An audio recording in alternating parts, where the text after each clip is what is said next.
అందులో 3 ఏమిటి, ఒక్కొక్కటి అధ్యాయం ఏంటేంటి ఇస్తుందని చెప్పుకున్నాం.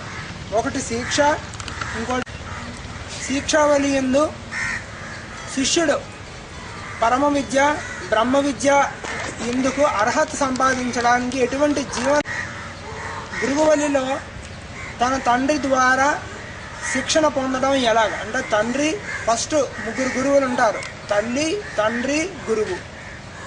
ఈ 3 గురువులలో అంతర్యామి ఉండి పరమ గురువు అనేవాడు ఉంటాడు.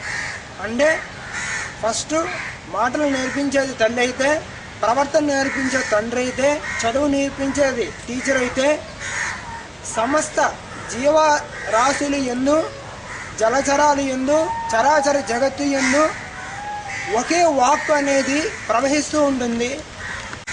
అది ఎలాంటి వాళ్ళకైనా సరే, అంటే తల్లిదండ్రుల దగ్గర చిన్నప్పుడు పెరగకుండా ఉన్న వాళ్ళకు కూడా ఆ వాకే గైడ్ చేస్తుంది. కేవలం మనుషుల్లో కాకుండా మిగిలిన జీవరాశుల్లో చూస్తే, పక్షులు జంతువులు ఎన్ని చూస్తే వాటికి మనలాగా సాగటం చదువుకోవడం అనేది ఉండదు. కానీ వాటిని కూడా ఒకే ఒక వాక్ వాటి గమ్యం వరకు ప్రయాణింపచేసి జీవనాన్ని ఎలా సాగించాలి అనేది ప్రతి అంశాన్ని ఆ నిబిడీకృతమైన వాక్ గైడ్ చేస్తుంది. ఆ వాక్ని గురువు అంటాం.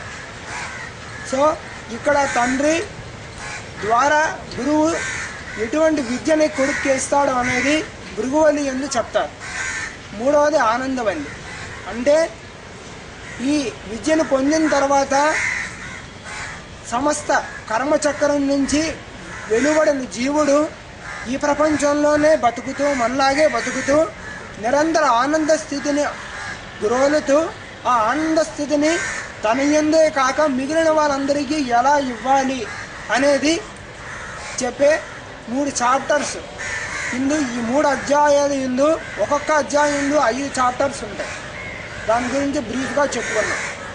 5 × 3 15. ఈ 15 అధ్యాయాలు ప్రతి మాసం చంద్రుడు సూర్యుడి నుంచి అమావాస్య నుండి పౌర్ణమి వరకు, పౌర్ణమి నుండి మరీ అమావాస్య వరకు 16 తిథుల రూపేణ, అంటే అమావాస్య తీసిగా 15 అధ్యాయాల రూపేణ ప్రతి మాసం చంద్రుడు అందిస్తూ ఉంటాడు. 16 అక్షరగల మాలికగా అది మనకి ప్రతిరోజు ప్రతి దినం ఆ తిథి ద్వారా మనకి అందించబడుతుంది.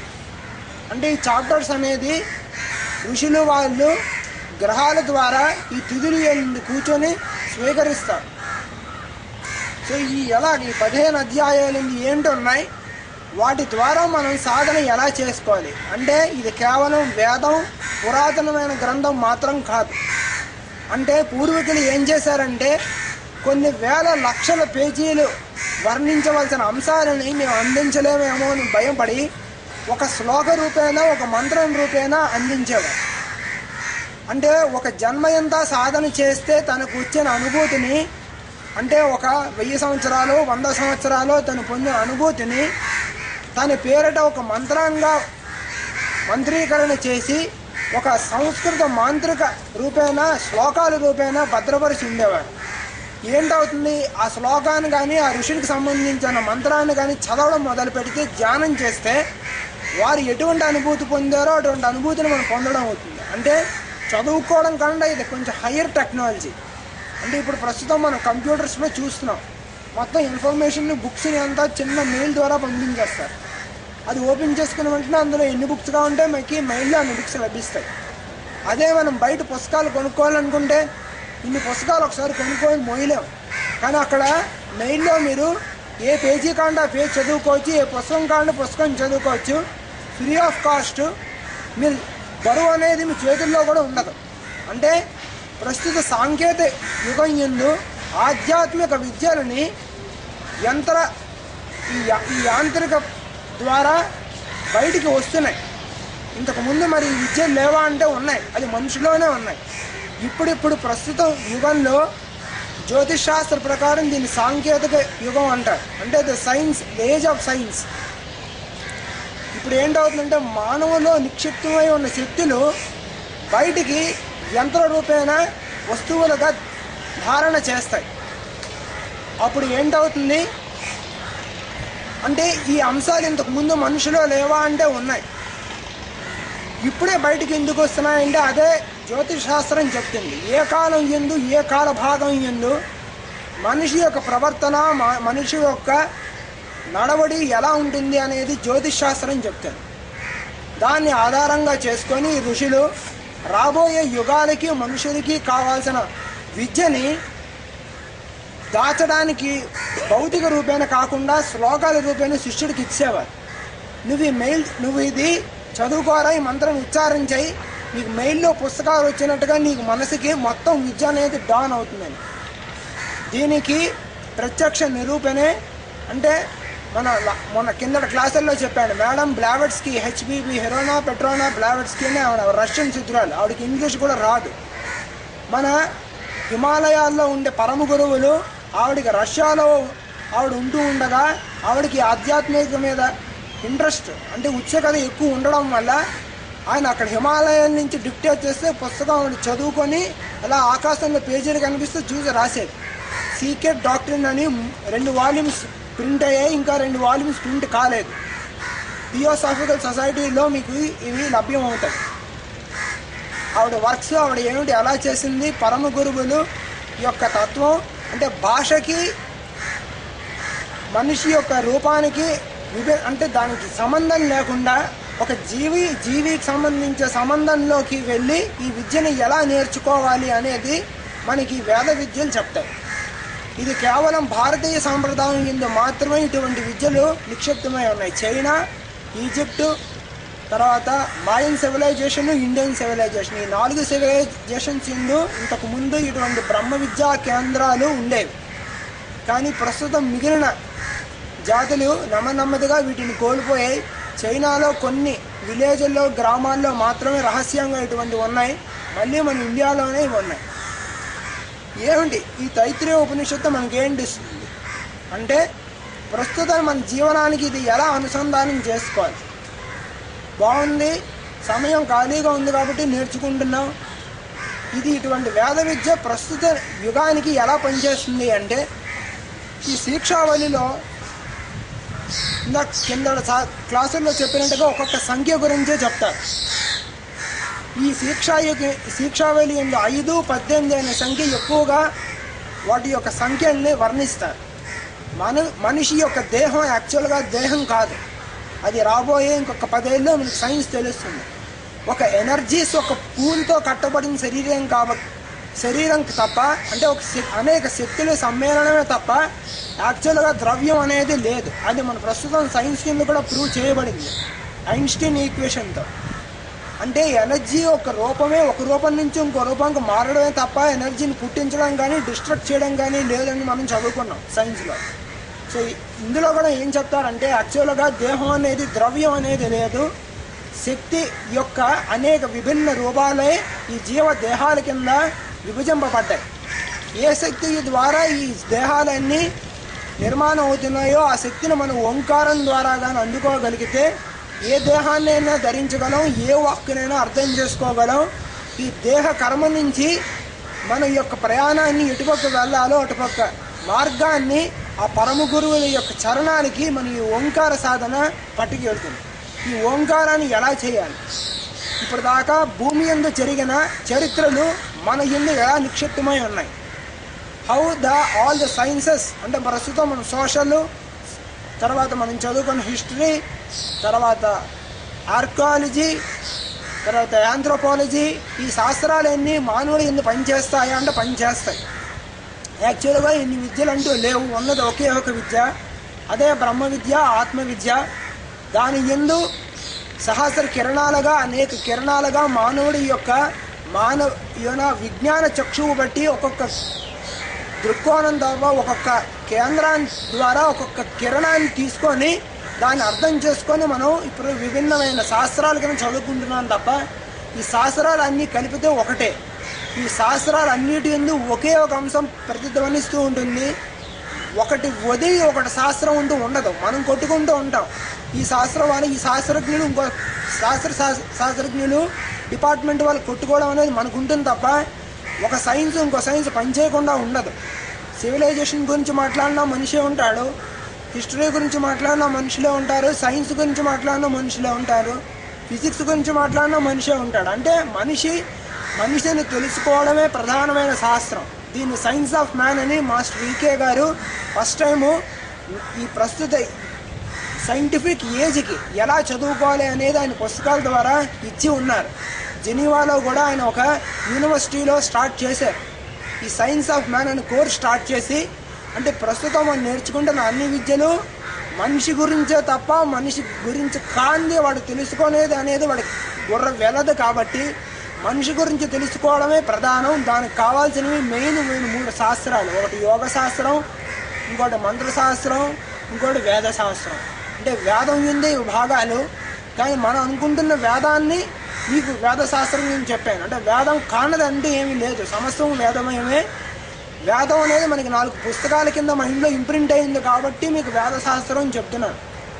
సమస్తము మనం ఇప్పుడు ఉంటున్నది వేదం, మాట్లాడుతున్నది వేదం, మనం బతకడమే వేదం. అది ఎలాగా అనేది ఈ 3 చాప్టర్స్ మనం చెప్పుకునేసరికలిగా మనకి అర్థమవుతుంది.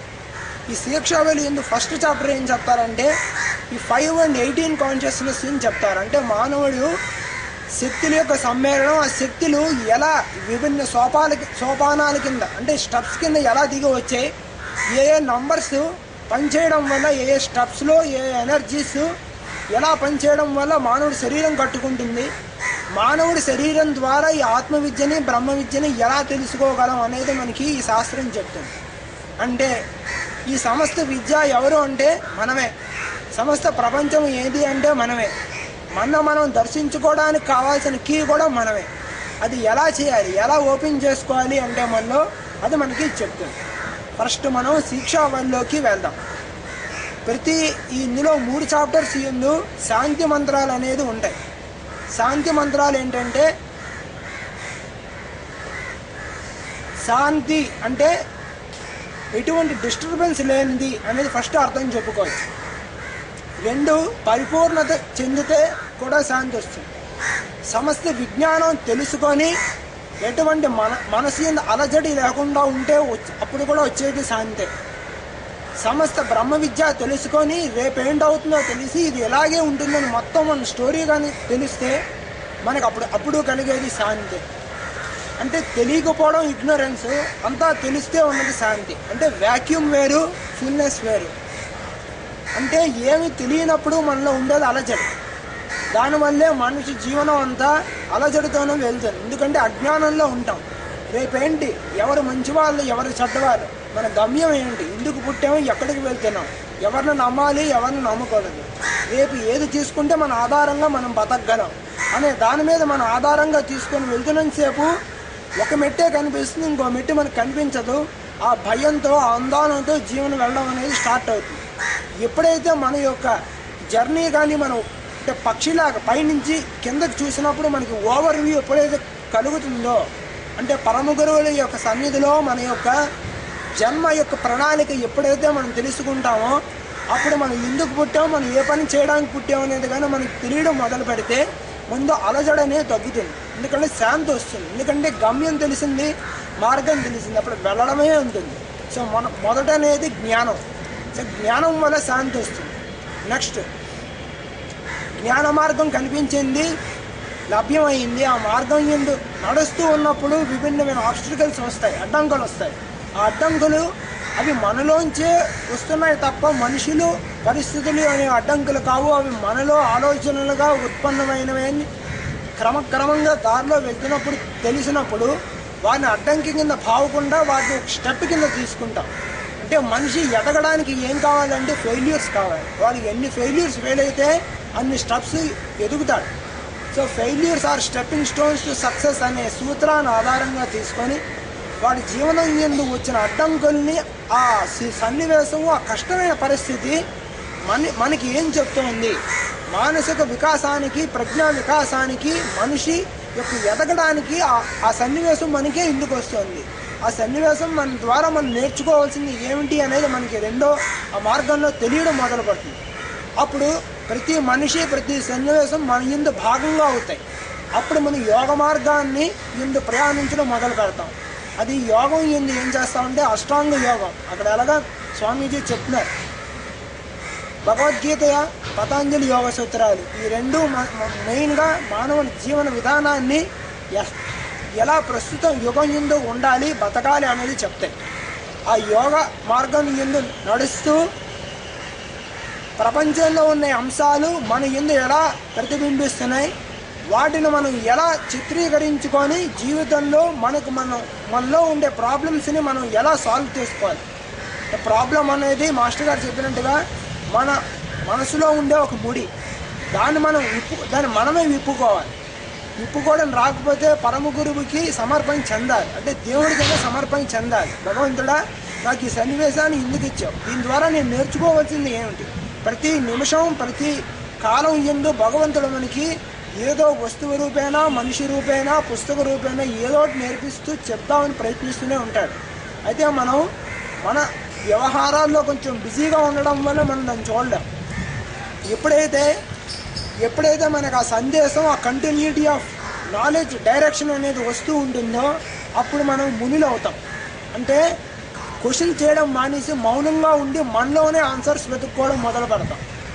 ఎప్పుడైతే మునిగా ఉండి సాధన చేస్తూ ఉండగా జ్ఞానం అనేది వస్తూ ఉంటుంది. అంటే చెట్టులు ఎలా మాట్లాడుకుంటున్నాయి, పక్షులు ఎలా మాట్లాడుకుంటున్నాయి, మన యొక్క జీవన ప్రణాళిక ఏమిటి, మిగిలిన జీవరాశులతో మనకుండే ప్రణాళిక ఏమిటి, ఈ భూమి యొక్క మనకి ప్రణాళిక ఏమిటి, మనం ఈ శాస్త్రాలే ఎందుకు చదువుకున్నాం, ఈ కుటుంబంలోనే ఎందుకు పుట్టాం, ఈ ప్రొఫెషనే ఎందుకు చదువుకున్నాం, ఈ ఉద్యోగమే ఎందుకు చేస్తున్నామని ఈ అన్ని ఇన్సిడెంట్స్కి లేసిలా కట్టుబడి ఉన్న ఒక సూత్రం అనేది అర్థం అవడం మొదలు పెడుతుంది. దాన్ని జ్ఞానం అంటారు. జ్ఞానం వచ్చినంటే వాడు ఋషి అవుతాడు. అప్పుడు వాడు దానికి ప్రసాదింపబడిన కుటుంబ వ్యవస్థ, సాంఘిక వ్యవస్థ, తర్వాత ప్రొఫెషను అండ్ మిగిలిన ఈ సంస్థల ద్వారా వాడు సంఘానికి ఎటువంటి సేవ చేయాలి అనే దాంట్లోకి వెళ్తాడు. అది ఋషి మార్గం అవుతుంది. ఋషి మార్గం తర్వాత నెమ్మదిగా యోగి అవుతాడు. అంటే మంచి చెడ్డ అనే రెండింటిని ఒకలాగా స్పందించడం మొదలుపెట్టి రెండిటికి భేదన అనేది ఉండదు. ధర్మం అధర్మమే తప్ప మంచి చెడ్డ అనేది ఉండదు. మంచి చెడ్డ అనేది పగలు రాత్రి లాంటివి. ధర్మం అనేది రోజులో పగలు రాత్రి వస్తాయనేది ధర్మం. సో ధర్మంలో మంచి చెడ్డ అనేది రెండూ ఉంటాయి. దానిలో మనకు కావాల్సింది తీసుకొని అక్కర్లేని వదిలేయాలి అనే జ్ఞానంలోకి నెమ్మదిగా మనసు ప్రయాణించడం మొదలు పెడుతుంది. అప్పుడు అందరి మీద ఒపీనియన్స్ నెమ్మదిగా రావడం మొదలు పడిపోతాయి. అప్పుడు మనిషిని మనిషిగా చూడటమే తప్ప మనం కొన్న అభిప్రాయంతో మనిషిని చూడడం అనేది పోతుంది. కాబట్టి యోగిగా అవుతాం.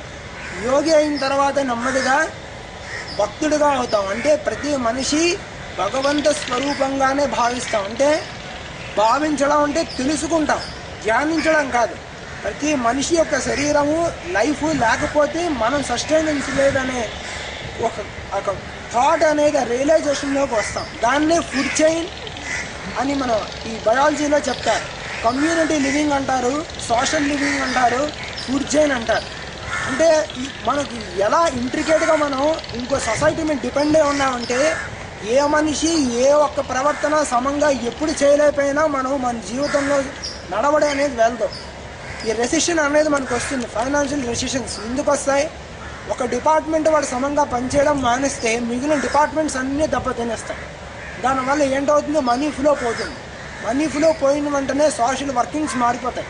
సోషల్ వర్కింగ్స్ ఎప్పుడైతే స్టాప్ అయిపోయో మానవ జీవనానికి కావాల్సిన బేసిక్ అంటే తిండి బట్ట వరకు కూడా లభ్యం అవ్వడం అనేది కష్టం వరకు వెళ్ళిపోతుంది. అంటే సంఘంలో ఒకరు కానీ సమంగా కరెక్ట్గా పనిచేయడం మానేస్తే మొత్తం సంఘం సఫర్ అవుతుంది. సో ప్రతి మనిషి ఇంకో మనిషి మీద డిపెండ్ అయి ఉన్నాం అనే సత్యాన్ని మనం తెలుసుకుంటాం. అది ఎప్పుడు తెలుస్తుంది? మనం ఒక్కలే ఎప్పుడైనా ఎడారిలో వారం రోజులు ఉండే. ఎందుకంటే మన బట్ట మనం కుట్టుకోలేము, మన తిండి మనం పుట్టించుకోలేము, నీళ్ళు మనం పుట్టించుకోలేము, ఏమి మనం పుట్టించుకోలేం. అంతా మనం అనుకొని మనం బతుకుతున్నాం తప్ప అది మంది కాదు. మనకు భగవంతుడు ఇస్తున్న అవకాశం అనే సత్యంలోకి ఏదో రోజు ప్రయాణిస్తాం. అప్పుడు ప్రతి మనిషి భగవంత స్వరూపంగా వాడు మనకి ఎదగడానికి అవకాశం కింద ప్రతి మనిషి కనిపించడం మొదలు పెడతాడు. అంటే మనుషులు పోయి భగవంతుడు దూతల కింద ప్రతి మనిషి కనిపించడం మొదలుపెట్టి జీవితంలో నీకు కలిగిన సంఘటనలు ఒక ప్రణాళిక యందు ఒక నిర్దిష్టమైన ప్రయాణం యందు వెళ్ళడం మొదలు పడుతుంది. అప్పుడు వాడు యోగి అవుతాడు. యోగి అయిన తర్వాత వాడు పొందిన జ్ఞానాన్ని వాడు మళ్ళీ సంఘానికి, అంటే పుడుతున్న మొక్కలకి నీళ్లు పోసేటట్టుగా, చిన్నపిల్లలకి వాళ్ళకి, అంటే దేహంలో చిన్న అనేది కాదు, ఆత్మ వికాసంలో కూడా జ్ఞానం లేని వారికి ఇటువంటి జ్ఞానాన్ని దారబోస్తూ ఉంటారు. అలాంటి వాళ్ళనే రామకృష్ణ పరమహంస, పరమయందు యోగేంద్రుడు, మా శ్రీకే ఓంకార స్వామీజీ అలాంటప్పుడు ఇలాంటి వ్యవస్థలు అనేది నిర్మాణం అవుతాయి. ఆశ్రమాలు, ఆశ్రమ జీవనాలు, సిద్ధులు, యోగులు, ఋషులు పుట్టి మానవ జీవనానికి కావాల్సిన ప్రణాళికని ఏ మార్గం ఉందో ఏ కాలం ఉందో ఆ కాలానికి కావాల్సిన విధంగా అందిస్తూ ఉంటారు. అందుకే ఒకప్పుడు రీసెర్చ్ అయిపోయింది, ఇప్పుడు ఎవరు పుట్టట్లేదని కాదు, ఇప్పటికీ పుడుతూ ఉంటారు. ఆ ఋషి యొక్క ప్రోక్తం కంటిన్యూ అవుతూ ఉంటుంది. అది ఎవరికి తెలుస్తుంది? ఆ మార్గంలో ఎవడైతే కంటిన్యూ అవుతూ ఉంటాడో వాళ్ళకి అటువంటి వాళ్ళతో పరిచయం అయ్యి ప్రస్తుత యుగంలో ఎవరెవరు మాస్టర్స్ మళ్ళీ పుడుతున్నారు, ఎవరు సిద్ధులు ఎక్కడెక్కడ ఉన్నారని వాళ్ళకి కాంటాక్ట్ ఇచ్చి మళ్ళీ వాళ్ళ ఆశ్రమానికి వెళ్తూ ఉంటారు. ఇది రహస్యంగా వెళ్ళే ప్రణాళిక. ఈ ప్రణాళిక ఎందు మనము మన జీవనాన్ని కూడా ఇటువంటి మార్గం ఎందు వెళ్ళడానికి ఏం చేయాలి అనేది ఈ తైత్రీయ ఉపనిషత్తు చెప్తుంది. ఇలాంటి శాస్త్రాలు సుమారు 1000 శాస్త్రాలు మన భారతీయ శాస్త్రం ఎందు ఉన్నాయి. అనేక శాఖలు ఉన్నాయి. మానవ జీవన నిర్మాణం ఎలాగా, దేహం ఎలా కట్టుకుంటుంది, చూపు అంటే ఏమిటి, వాక్ అంటే ఏమిటి, మనోభావాలు అంటే ఏమిటి, వాడు ఎలా ప్రవర్తించాలి, వాడి యొక్క మరణం అంటే ఏమిటి, మ్యారేజ్ అంటే ఏమిటి, మానవ జీవనం పుట్టిన దగ్గర నుంచి మరణించే వరకు వాడికి చేయవలసిన వేద సంస్కారాలు ఏమిటి, సంస్కారవంతమైన జీవనం అవుతూ ఉండడం వల్ల వాడి యొక్క మనసు ఎటువంటి సంస్కారంగా మారుతూ ఉంటుంది. అంటే క్రతుశాస్త్రం, మంత్రశాస్త్రం ద్వారా మనిషిని మార్చచ్చా అనే క్వశ్చన్ వస్తున్నప్పుడు మార్చచ్చు అనే జవాబులోకి, ప్రయాణంలోకి మనని ఈ శాస్త్రం పట్టుకెళ్తుంది. అప్పుడు ప్రతిదీ మంత్రమయమే, ప్రతిదీ వేదమయమే, ప్రతిదీ దైవతత్వమే. అంటే మంచిది కాదు, ఇది కాదు అనేది ఉండదు. ఏదైనా మన మంచిగా అని అర్థం అవడం మొదలుపెట్టి భగవంతుడి ప్రణాళిక ఎందు, భగవంతుడి సన్నిధి ఎందు, ఆయన యొక్క సాన్నిధ్యం ఎందు జీవనం అనేది స్టార్ట్ అవుతుంది. అటువంటి భగవంతుని దర్శించడం కష్టం కాబట్టి ముందు ప్రత్యక్షంగా భౌతిక దేహంలో గురువు అనేది మనకి భగవంతుడు ఇస్తాడు. ఆయనకు ప్రోటోటైప్. ముందు వీళ్ళలో భగవంతుని చూడడం, తర్వాత నా వరకు వద్దాను. అప్పుడు ఆయనలో ఒక గురువుకి సమర్పణ చెందడం, గురువుకి సంబంధించిన విధంగా జీవనాన్ని మలుచుకోవడం. అంటే మన చదువులు కానీ, మన పెళ్ళిళ్ళు కానీ, మన పిల్లలను కానీ, వాళ్ళ పిల్లలను కానీ ఆ గురువు ప్రకారంగా జీవించడం అనేది, అంటే మన సంకల్పం అనేది వదలడం మొదలు పెడతాం. అప్పుడు ఫస్ట్ ఒక పరమ గురువు ఎప్పుడైతే మనకు వస్తాడో, ఆయన జ్ఞానాన్ని ఎప్పుడు ఇస్తాడో ఆయన దగ్గరకు వెళ్ళి మన ఒక సంకల్పాన్ని వదిలి మీకు నచ్చినట్టు చేయండి గురువు గారు అనే ప్రశ్నకు వెళ్తాం. ఆ తర్వాత గురువు ఫిజికల్గా లభ్యమై ఉన్నా లేకపోయినా నిరంతరంగా ఆ గురు వాక్ అనేది మనకి సంస్పర్శ చెందుతుంది. దానికి కావాల్సిన సాధనా మార్గమే ఈ శిక్షావళి. సో ముందు శాంతి మంత్రంతో ప్రయాణించి శిక్షావళిలోకి వెళ్దాం. హరి ఓం. సన్నో మిత్రస్యం వరుణః, సన్నో భవత్వర్యమ, సన్న ఇంద్రో బృహస్పతి, సన్నో విష్ణురుక్రమః. అంటే మనం ఇందాక చదివిన శ్లోకమే. నమో బ్రహ్మణే నమస్తే వాయో. ఇక్కడ ముందు మనం ఈ శ్లోకం గురించి చెప్పే ఒక్క నిమిషం ముందు దేవతల గురించి సంక్షిప్తంగా చెప్పుకొని వీటిలోకి ప్రయాణించాలి.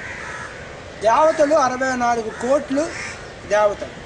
అందులో 16 డివిజన్ అనేది మెయిన్గా చేస్తారు. ఒకరు కాలదేవతలు, అంటే సమస్త కాల భాగాలు ఎందు ఉంటారు. అంటే they are the lords of time cycles. వాళ్ళు ఎలా వ్యక్తం అవుతారు? పీరియాడిసిటీస్, సైక్లిక్, అంటే మనలో ఎలా ఇటువంటి టైం సైకిల్స్ మనలో ఆపరేట్ అవుతున్నాయి, ఆ టైం సైకిల్స్ని వర్తించే దేవతలు. అంటే గ్రహాలు తిరుగుతూ ఉండగా ఒక టైం సైకిల్ వర్తిస్తుంది. ఆ టైం సైకిల్ నుంచి మన దేహాలు కట్టుకుంటున్నాయి. అలాగా ఎవడికి వాడి లైఫ్ స్పాన్ అనేది ఏర్పడుతోంది. వాడి లైఫ్ స్పాన్లో ప్రతి ఇండివిజువల్కి వాడికంటూ ఒక రిథము, ఒక పీరియాడిసిటీతో వాడు బతకడం మొదలు పెడతాడు. ఆ టైం సైకిల్స్ ఏంటి? కాలగతులతో మన జీవన కాలగతులు ఎలా కలుపుకోవడం అనేది ఈ కాలదేవతలు చెప్తారు. నెక్స్ట్ విజ్ఞాన దేవతలు. వీళ్ళేం చేస్తారు? మనకి ఈ జన్మకి ఎంత విద్య రావాలి, ఎంతవరకు మనం నేర్చుకోగలం, నేర్చుకున్నది ఎంతవరకు మనకు అర్థం అవుతుంది, ఎటువంటి విద్యల్లోకి మనం ప్రయాణించగలం, ఎటువంటి విద్యలు మనకి లభ్యమవుతాయి. విద్య అంటే ఏమిటి, శ్రీ విద్య ఏమిటి, బ్రహ్మ విద్య ఏమిటి, ఈ విద్య అనేది వాళ్ళు ఎలా వికాసం చెంది వాడు శ్రీ విద్యా స్వరూపంగా ఎలా మారుతాడు. వీళ్ళు విద్యాధరులు లేదా విజ్ఞాన దేవతలు అంటారు. మూడవది గంధర్వులు. వీళ్ళు ఏంటంటే ది లార్డ్స్ ఆఫ్ మ్యూజిక్. అంటే ఒక హార్ట్ ఒక రిథంలో కొట్టుకోకపోతే బతకలం, లంగ్స్ రెస్పిరేషన్ ఒక రిథంలో పీల్చుకోకపోతే జబ్బులు అంటాం. అంటే దేహంలో ప్రతి భాగము ఒక భాగంతో ఒక భాగం అనుసంధానం చెంది ఒక రిథము ఒక సింక్రనైజేషన్లో ఒక తాళంతో ఒక మేళంతో కానీ ప్రవర్తించకపోతే దేహమే ఉండదు. అలాగే తల్లిదండ్రులు సక్రమంగా ఉండి ఒక రిథం యందు ఉండకపోతే కుటుంబ జీవనం ఉండదు. కుటుంబాలన్నీ సమంగా ఉండకపోతే రాష్ట్రం అనేది ఉండదు. రాష్ట్రాలు సమంగా ఉండకపోతే దేశం ఉండదు. దేశాలు కింద అమెరికా కానీ లేకపోతే జీవనం అనేది ఉండదు. అంటే ఇదంతా ఒక అండర్స్టాండింగ్, ఒక రిథము, ఒక అండర్స్టాండింగ్, ఒక సింథసిస్లో మనం వెళ్తున్నాం. ఈ వీళ్ళు ఏం చేస్తారంటే వీళ్ళు lords of music or lords of rhythm అంటారు. నెక్స్ట్ మృత్యు దేవతలు.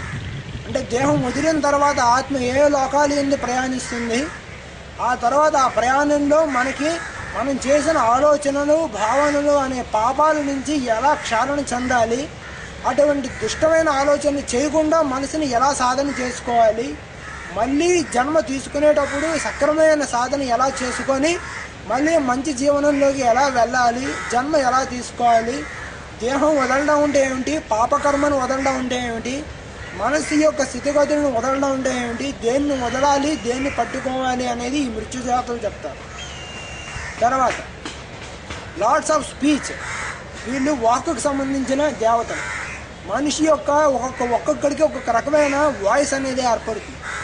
ఆ వాయిస్ ఏంటి, దాన్ని బట్టి వాడు ఆ జన్మలో ఏం మాట్లాడగలడు, ఎటువంటి మాటలు ఉంటాయి, ఎటువంటి మాటలు వినగలడు, దేన్ని అర్థం చేసుకోగలడు, వాడి పరిసరాల్లో ఎటువంటి మాటలు అనేవి వాడికి వినిపిస్తూ ఉంటాయి అనేది ఈ వాక్ దేవతలు చెప్తారు. వీడు ఎటువంటి విద్యలను ఉచ్చరించగలడు, ఎటువంటి మంత్రాలను వీడి నోటి ద్వారా ఉచ్చరించగలడు, ఎటువంటి దైవ సన్నిధిలో మనకి కలిగిన మంత్ర తంత్ర వ్యూహంతో కలిగిన వాక్కులను మనం ఈ జన్మలో ఉచ్చరించగలమా లేదా, దాని ద్వారా మనం బ్రహ్మ విద్య ఆలయాల్లోకి కానీ బ్రహ్మ విద్య తత్వంలోకి ప్రయాణించగలమా లేదా, ఎలాగా ఈ వాక్ అనేది ఎలా ప్రవహిస్తుంది, ఈ వాక్కు మనకి జీవనం ఎందు ఎలా వినియోగపడుతుంది అనేది ఈ దేవతలు చెప్తారు. ఇది కాక శరీరాన్ని నిర్మాణం చేసే దేవతలు. వీళ్ళు ప్రస్తుతం మనం బయోటెక్నాలజీ అనే శాస్త్రం ఎందు వీళ్ళని అనేక సైంటిఫిక్ ఇంటెలిజెన్సెస్ కింద విపులంగా చెప్పడం అనేది రీసెర్చ్ స్టార్ట్ అయింది. అంటే సైన్స్ వేరు వేదం వేరుని మాత్రం అనుకోకండి, అయ్యే ప్రతి రీసెర్చ్ వేదం ఎందు భాగమే. అంటే అదేంటి మీ సైన్స్ మా వేదం ఎందు మీరు కలిపేసుకుంటున్నారని సైన్స్ వాళ్ళు మమ్మల్ని అడగచ్చు. లేనిది ఎలా కనుక్కుంటాం, ఉన్నదే బుర్రకు తట్టాలి తప్ప లేనిది ఎక్కడ కనుక్కుంటాం. ఇన్ని జన్మలు బట్టి ఇన్ని సంవత్సరాలు బట్టి స్టెమ్ సెల్ రీసెర్చ్ అవుతోంది. రాబోయే ఇప్పుడు శరీరం ట్రాన్స్ప్లాంటేషన్స్ గురించి, అంటే ఆర్గన్ ట్రాన్స్ప్లాంటేషన్ కనుక్కున్నారు, తర్వాత ట్రాన్స్పోర్టేషన్ ఆఫ్ బాడీస్ కనుక్కుంటారు. మనిషి గురించి రీసెర్చ్ చేయాలి తప్ప మనుషులు లేని ఎవడు రీసెర్చ్ చేయలేడు కదా.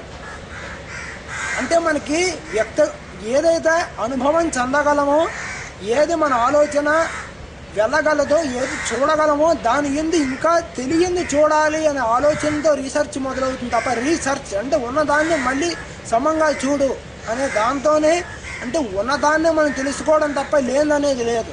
అంటే ఇప్పుడు ప్రస్తుతం కనుక్కుంటున్న సైంటిఫిక్ టెక్నాలజీ అడ్వాన్స్మెంట్స్ శరీరంలో ఉన్నాయని చెప్తున్నారు. మరి ఈ శరీరంలో ఇటువంటి ఇంటెలిజెన్సెస్ ఇప్పుడే ఉన్నాయా, కొన్ని వేల సంవత్సరాల క్రితం ఇందు కూడా ఉన్నాయి. ఇప్పుడు తెలుసుకుంటున్నాను తప్ప లేదని కాదు కదా. సో ఎంతైనా మనిషి గురించే తెలుసుకోవాలి. సో ప్రస్తుతం అవుతున్న సైన్స్ యందు నిర్మాణాలు కొత్తగా మనకు తెలిసిన విజ్ఞానం కూడా వేదం యందు భాగమే. అది మనం పక్కకు తోసేయడానికి లేదు. అవి తెలుసుకోవాలి, అంటే జ్ఞానార్జన ఉండాలి. అవి చేస్తూ ఉన్నప్పుడు ఏంటంటే శరీరంలో ఎలా వర్కింగ్ అవుతుంది, ఒక బయోకెమిస్ట్రీ కానీ ఒక మైక్రోబయాలజీ కానీ మెడిసిన్ యందు శాస్త్రాలు తెలుసుకుంటే ఎంత కష్టంగా ఈ శరీరం తను మనకు పనిచేస్తూ మన జీవనానికి సాగిస్తుంది అనేది చెప్తుంది. ఇందులో ఏ ఒక్క ఒక్క పాయింట్ ఆఫ్ సెల్ కూడా సమంగా పనిచేయకపోతే శరీరం ఉండదు. అంటే అన్నీ ఎంత బాగా పనిచేస్తాయని సైన్స్ శాస్త్రాలు ఇందుకు చెప్తున్నారు. అందుకే వాళ్ళు అదే చెప్తారు, అంతా సైన్సే తప్ప దేవుడు లేదు. నువ్వు ఎందుకంటారంటే అంత సైంటిఫిక్ వర్కింగ్ మేము కనుక్కున్నాం, ఇది ఇలా వర్కింగ్ అవుతోంది కాబట్టి జీవనం అవుతుంది. దేవుడు అనేవాడు ఎక్కడున్నాడు? మనిషి లేడు, ఎవడేం చేయట్లేదు. ఈ సెల్స్లో ఉండే ఈ క్రోమోజోమ్స్, ఈ జెనెటిక్స్ ఇవే చేస్తున్నాయి. కానీ వాటిని అలా ఫస్ట్ టైం డిజైన్ చేసిన వాడు ఎవడంటాం? అక్కడ వేద శాస్త్రానికి రావాల్సిందే ఎవరైనా. అది వేదం ఎందు భాగం. అంటే వేదాన్ని అర్థం చేసుకోలేనప్పుడు సైంటిఫిక్ లాంగ్వేజ్లో వేదాన్ని అనుసంధానం చేసుకోవడమే ఎక్వేరియస్ తత్వం. సో వేదాన్ని మళ్ళీ మనం సైన్స్ ద్వారా చదువుకోవాలి. అంటే ఇప్పుడున్న సైన్స్ని చదువుకుంటూ అది వేదం ఎందు ఎలా భాగమో కూడా తెలుసుకోవాలి. అంటే ఇది సో శరీర నిర్మాణ దేవతలు, అండాండ పిండాండ దేవతలు, అనేక జీవరాశుల శరీరాలు ఎలా నిర్మాణం అవుతున్నాయి, వాటి యొక్క కాలగతులు ఏమిటి, వాటి యొక్క మృత్యు ఒక పాదం ఏమిటి, అవి ఎలా బతుకుతున్నాయి, వాటి యొక్క సెల్స్, వాటి యొక్క వర్కింగ్ ఎలా ఉన్నది అనేది తెలుసుకోవాలి. ఇలాగా తర్వాత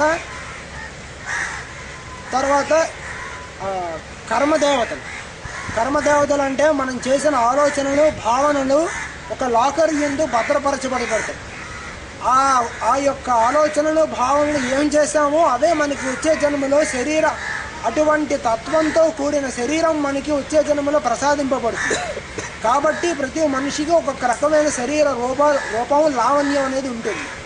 అదే మనకి జెనెటిక్స్ యందు కూడా చెప్పబడుతుంది. మానవుడు యందు దుష్ప్రవర్తన చేస్తే మనకే కాదు, జాగ్రత్తగా ఆలోచించండి, రాబోయే తరాలు యందు మనం రోగానికి బీజం వేస్తున్నాం. ఈ జన్మలో తల్లిదండ్రులు కానీ తప్పుగా ప్రవర్తించారంటే ఎవరికి బాధ్యత? వాళ్ళకు కాదు. రాబోయే తరాలు యందు శరీరం పాడైపోయే బీజాన్ని మనం ఈ జన్మలో నాటుతున్నామని లెక్క. అదే మన జెనెటిక్ శాస్త్రం ద్వారా ప్రస్తుతం వస్తుంది. అదే శరీరాన్ని కానీ శరీర ద్రవ్యాలను కానీ మిస్యూజ్ చేస్తే ఏంటవుతుంది? రాబోయే 2-3 తరాల తర్వాత పిల్లలు పుట్టడం అనేది ఉండదు. వాళ్ళు మెంటల్లీ రిటార్టెడ్గా పుడతారు. ఎందుకు పుడతారంటే అదే దానికి మనకు ధర్మశాస్త్రం అనేది పెట్టి ఎటువంటి వాళ్ళతో కలవాలి, ఎటువంటి వాళ్ళతో కలవకూడదు, జీవనం ఎలా ఉండాలి అనేది చెప్తారు. అంటే మనిషి యొక్క ప్రవర్తన ఎలా ఉంటే ఆరోగ్యం అనేది చేకూరుతుంది, రోగం అనేది రాబోయే తరాలు కింద రాకుండా ఉంటుంది అనేది చెప్తారు. అంటే మనధర్మ శాస్త్రం మనం వేదంగా చూసి దాన్ని ఛాందసంగా పక్కన పెట్టేస్తాం. అయితే సైన్స్ని ఇది కొత్త తనం అండి, ఇది వేదాన్ని చెప్పట్లేదు, సైన్స్ని పక్కన పెట్టేస్తాం. కాదు, రెండింటిని 2 కళ్ళు కింద చూసుకొని చదువుకుంటేనే దీని ఎందు తెలుస్తుంది. అంటే సైన్స్ తెలిస్తే కానీ వేదం అర్థం అవుతుంది.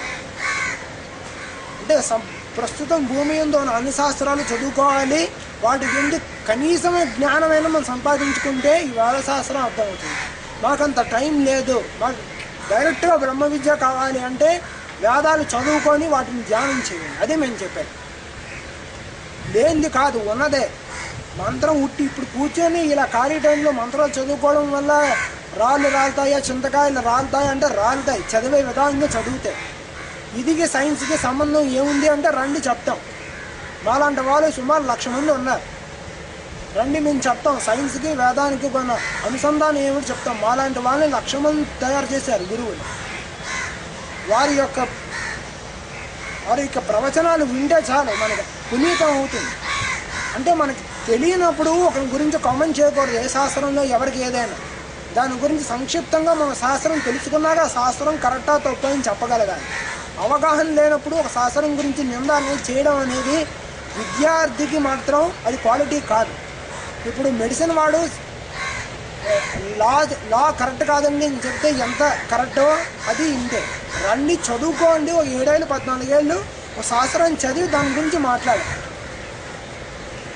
సో ఇందులో ఒక శాస్త్రాన్ని కొట్టుకోవడం కాకుండా కలిసి మీరు మానవ జాతికి కావాల్సిన అందించిన అంశాలు ఏమి ఇచ్చారు.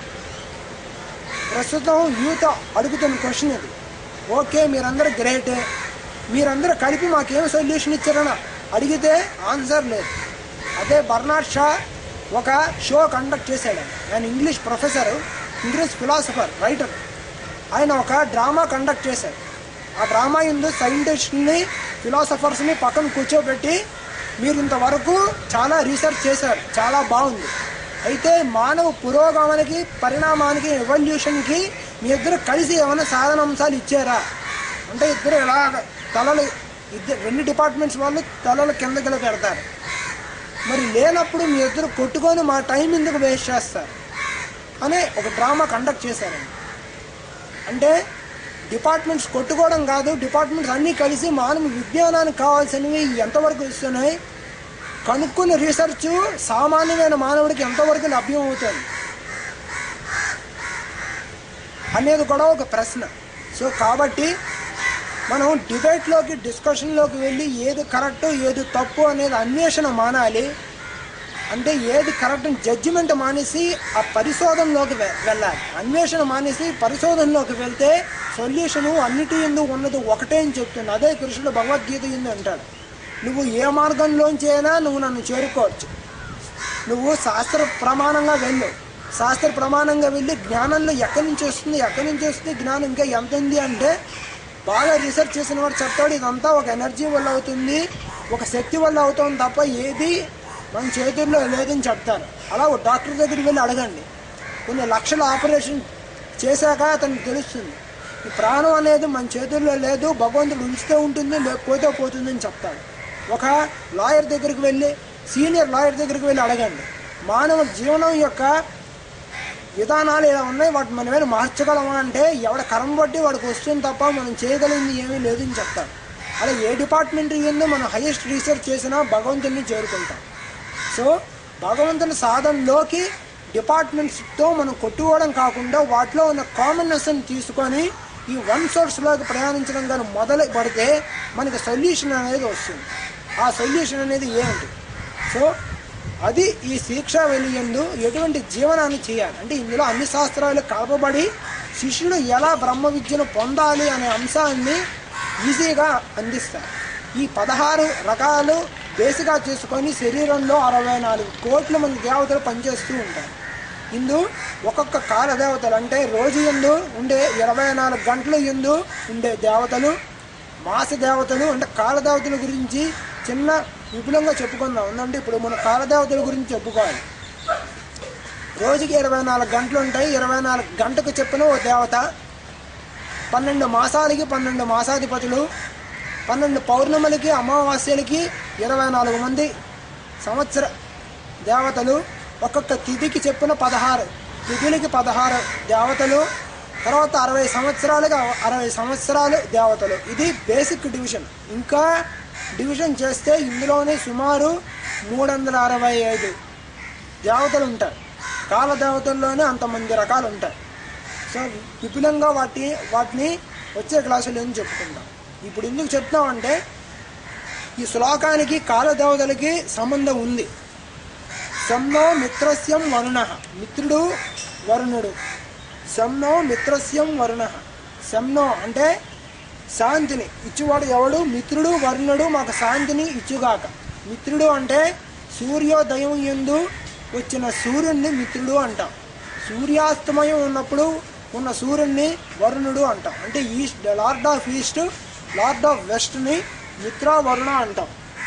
అంటే లార్డ్ ఆఫ్ ఈస్ట్, ఈస్ట్ అంటే డైరెక్షను తూర్పు, తూర్పు అంటే మన దేహానికి తూర్పు సహస్రారం. వెస్ట్ మన దేహానికి వెస్ట్ నాభి మండలం. జ్యోతిష్ శాస్త్రం ఇది చెప్తారు, మానవుడు తూర్పు రేఖను ఎప్పుడైతే తల్లి గర్భం నుంచి బయటికి ఏ క్షణం ఎందైతే వస్తాడో అది వాడికి లగ్నం అవుతుంది, అది వాడికి తూర్పు అవుతుంది. అంటే ఆపరేషన్ రూమ్లో ఏ డైరెక్షన్లో పడుకోబెట్టారని కాదు, మనిషి ఎప్పుడైతే తన జన్మ శరీర దేహం నుంచి తన జన్మను ఏ క్షణం ఎందు పొందుతాడో, ఏ క్షణం ఎందు వాడు తల అయితే కాళ్ళు పట్టుకొని బయటకు వస్తాడో, భూమిని తాగుతాడో, ఆ క్షణం వాడికి ఆ సమయంలో ఉండే కాలం అంటే ఆ క్షణంలో పుట్టే క్షణం కాలభాగం వాడి జీవితాన్ని మొత్తాన్ని సింబలైజ్ చేస్తుంది. అంటే ఒక సీడు ట్రీ యొక్క స్టోరీని ఎలా సింబలైజ్ చేస్తుందో మనిషి పుట్టిన ఒకే ఒక స్పాట్ ఆఫ్ టైము వాడికి మొత్తం జీవితాన్ని చెప్తుంది. అలాగే కాలంలో ఉండే అదే కాలం యొక్క విచిత్రం, ప్రతి నిమిషం మొత్తం కాలతత్వాన్ని ప్రతిబింబిస్తుంది. అలాగే ఏమీ లేకుండా కూడా ఉంటుంది. కాలం యొక్క విశిష్టత ఏంటంటే మొత్తం కాలం ఎండ పిండితే ప్రతి నిమిషం ఎందు ఆ కాల భాగాన్ని చూడొచ్చట. ఆ కాలభాగంలో కానీ జీవించడం మొదలు పెడితే కాలాన్ని దాటచ్చుట. అంటే విచిత్రంగా ఉంటుంది. మైక్రోస్కోపు టెలిస్కోప్కి తేడా ఏంటండి? చిన్న పదార్థాన్ని డీప్గా చూడాలంటే మైక్రోస్కోప్ కావాలి. మైక్రోస్కోప్ని తిరగేస్తే దూరంగా వస్తువుని దగ్గరగా చూడాలంటే టెలిస్కోప్ కావాలి. ఈ కాలం టెలిస్కోపు ఒక పక్క టెలిస్కోప్ ఉంటే ఒక పక్క మైక్రోస్కోప్ ఉంటుంది. అంటే కాలంలో ఉండే ప్రతి భాగాన్ని డివిజన్ చేసుకుంటూ వెళ్తే అనంతమైన కాలాన్నే వస్తుంది. కాలాన్ని పైకి నుంచి అంటే కాలాన్ని పెంచుకుంటూ వెళ్తే అంటే రోజులు, మాసాలు, సంవత్సరాలు, మన్వంతరాలు, యుగాలు, కల్పాలు, తర్వాత వెళ్తే అనంతమైన కాలం. మళ్ళీ అనంతమైన కాలంలోకే వెళ్తాం. అంటే రెండు కోన్స్ని మధ్యన పెడితే అంటే రెండు కోన్స్ని తిరగేసి రెండు ఎపెక్స్ని మీట్ అయ్యేటట్టు పెడితే ఆ పాయింట్ని కాలం అంటాం. అంటే మనిషి పుట్టిన ఏ నిమిషం వాడు మొత్తాన్ని జీవితాన్ని ప్రతిధ్వనించే అంశాలన్నింటినీ ఆ కాలభాగం ఏందో మనం చెప్పచ్చు. దాన్ని బట్టి జన్మచక్రం అనేది వేస్తారు. రాశిచక్రం, జన్మచక్రం, జ్యోతిష్ శాస్త్రం మొత్తం కాలశాస్త్రం గురించి చెప్తుంది.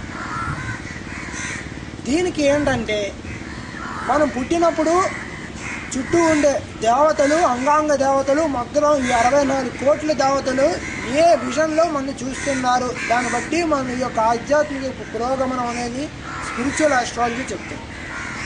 ఇది విపులంగా కాలదేవతల గురించి. ఇప్పుడు ఇక్కడ లార్డ్ ఆఫ్ ఈస్ట్ అంటే మనం తూర్పు రేఖను పుడతాం కాబట్టి మనకు తూర్పు సహస్రారం అవుతుంది. వెస్ట్ అంటే నేవల్ సెంటర్ అవుతుంది.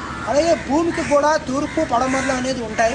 సూర్యుడికి కూడా తూర్పు పడమరలు ఉంటాయి. దాన్ని బట్టి ఎలక్ట్రోమాగ్నెటిక్ ఫోర్సెస్ అనేది ప్రయాణించడం, భూ భ్రమణం అనేది స్టార్ట్ అవుతుంది. నార్త్ సౌత్ పోల్స్ ఎలా ఏర్పడ్డాయి భూమికి, దానికి ఎవరైనా వెళ్ళి మార్కింగ్ చేశారా? ఎవరైనా ఫిజిషియన్ కానీ కెమిస్ట్రీ వాడు ఎవరైనా వెళ్ళి మార్కింగ్ చేశారా? లేదు. ఉత్తర ధ్రువం, దక్షిణ ధ్రువాలు అనేది ఎలా ఏర్పడ్డాయి భూమికి రౌండ్ షేప్ అనేది ఎలా ఏర్పడింది అంటే అది జియోగ్రఫిక్స్ కంప్లీట్గా చదువుకోవాలి. చదివితే the formation of north pole and south pole of the earth is connected with the formation of the north pole and south pole of the human beings.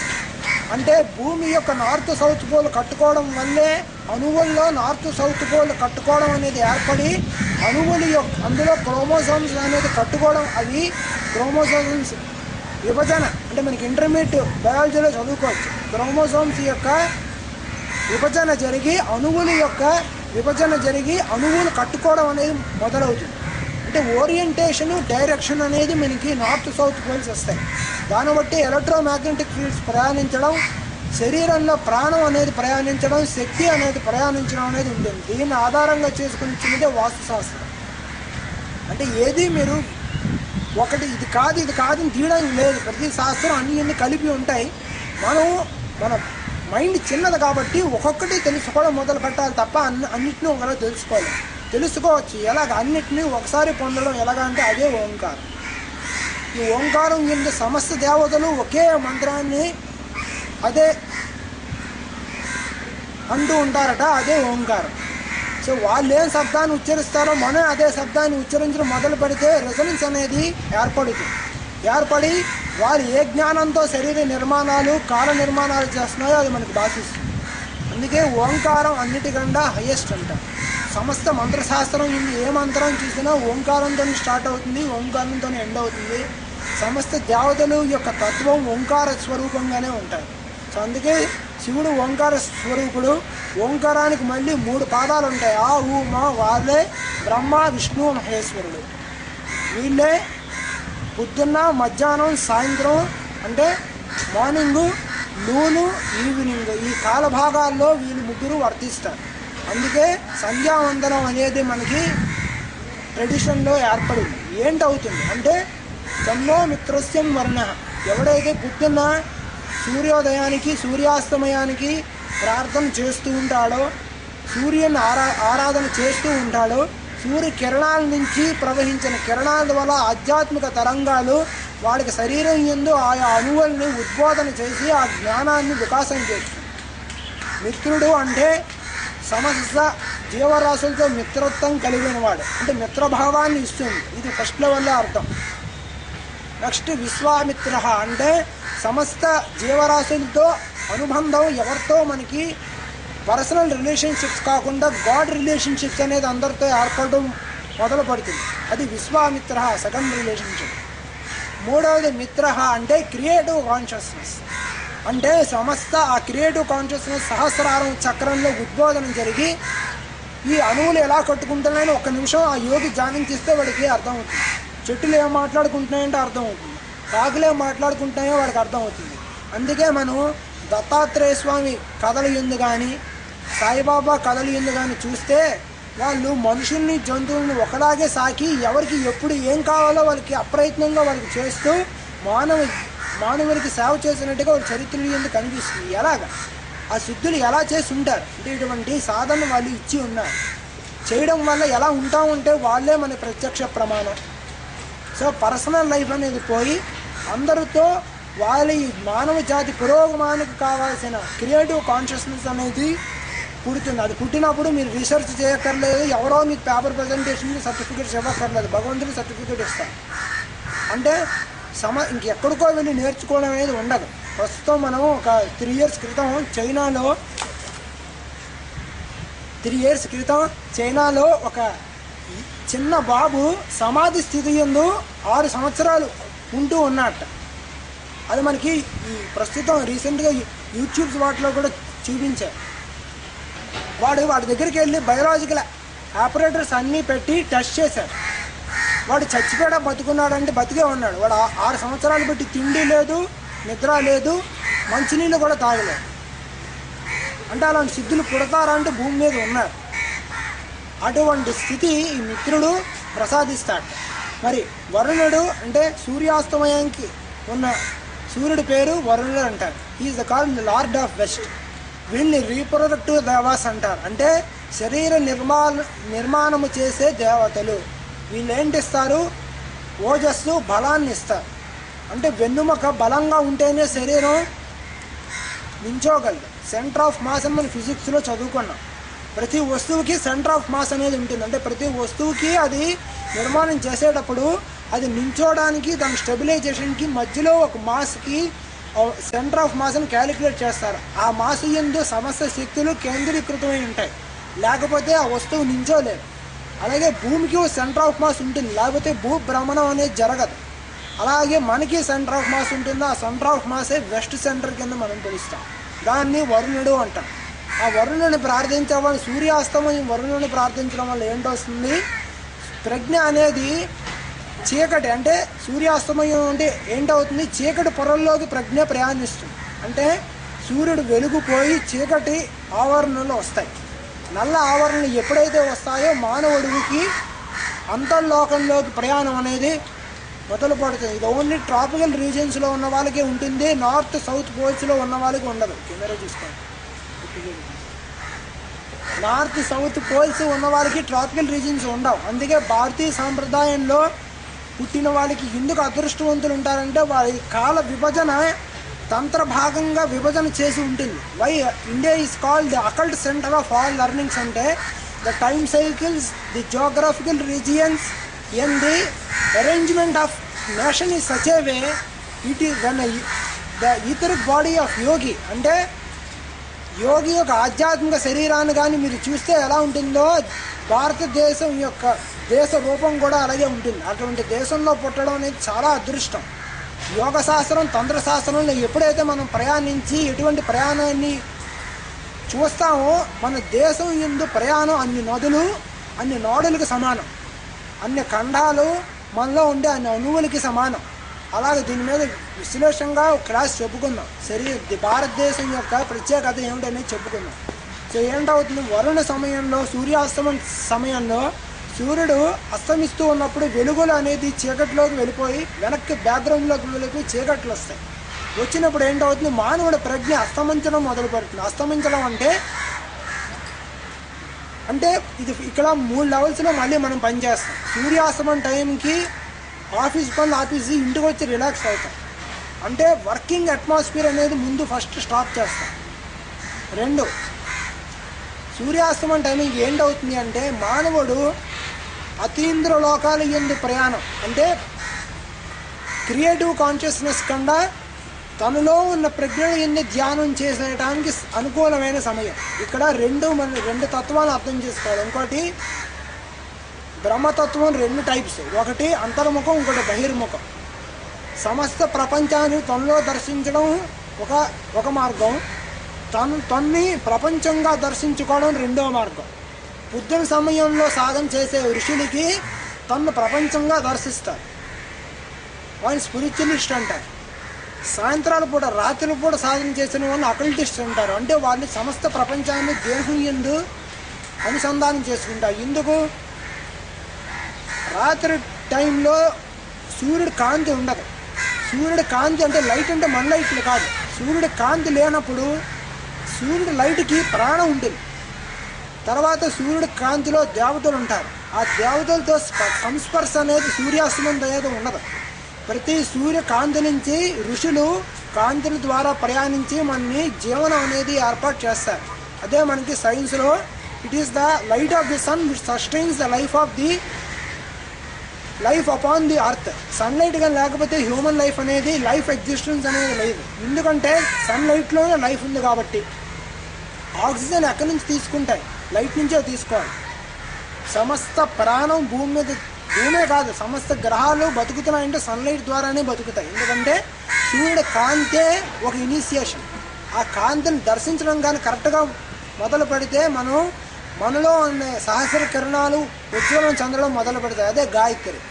So సాయంత్రం సమయానికి సూర్యుడితో కాంటాక్ట్ ఉండదు కాబట్టి, సూర్యుడు భౌతికంగా ఉండదు కాబట్టి, ఆ కిరణాలతో ఋషులతో మనకి అనుసంధానం ఉండదు కాబట్టి వాడు అంతర్ముఖుడై కళ్ళు మూసుకొని తన దేహం యందు పొందిన శక్తిని భద్రపరుచుకొని, అంటే సోలార్ ఎనర్జీని భద్రపరుచుకొని ఆ కరెంటు ద్వారా ఎలా అయితే మనం ఈ వాషింగ్ మిషన్స్ని కానీ గీజర్లను కానీ ఆపరేట్ చేసుకుంటున్నామో అర్థమవుతుందండి. సోలార్ ఎనర్జీస్ని భద్రపరుచుకొని సోలార్ హీటర్స్ ద్వారా దాన్ని ఎలక్ట్రికల్ కరెంట్ కింద మార్చుకొని ఎలా మనం ప్రస్తుతం వీటన్నిటిని రన్ చేసుకుంటున్నామో, ఈ ఋషులు ఏం చేస్తారంటే సోలార్ అంటే సూర్యుడి నుంచి వచ్చిన కిరణాలను స్వీకరించి ఆధ్యాత్మిక తత్వాన్ని స్వీకరించి సైన్స్ అంటే సంధ్యా సమయంలో సూర్యాస్తమం తర్వాత ఆ ఒక కిరణాన్ని దేహం యందు సాధన చేయడం మొదలు పెడతారు. అప్పుడు ఏంటవుతుంది? దేహంలో ఉండే దేహం బ్రహ్మీభూతం అవుతుంది, పరిశుద్ధం చెంది అందులో ఉండే మనస్సు క్షాళన చెంది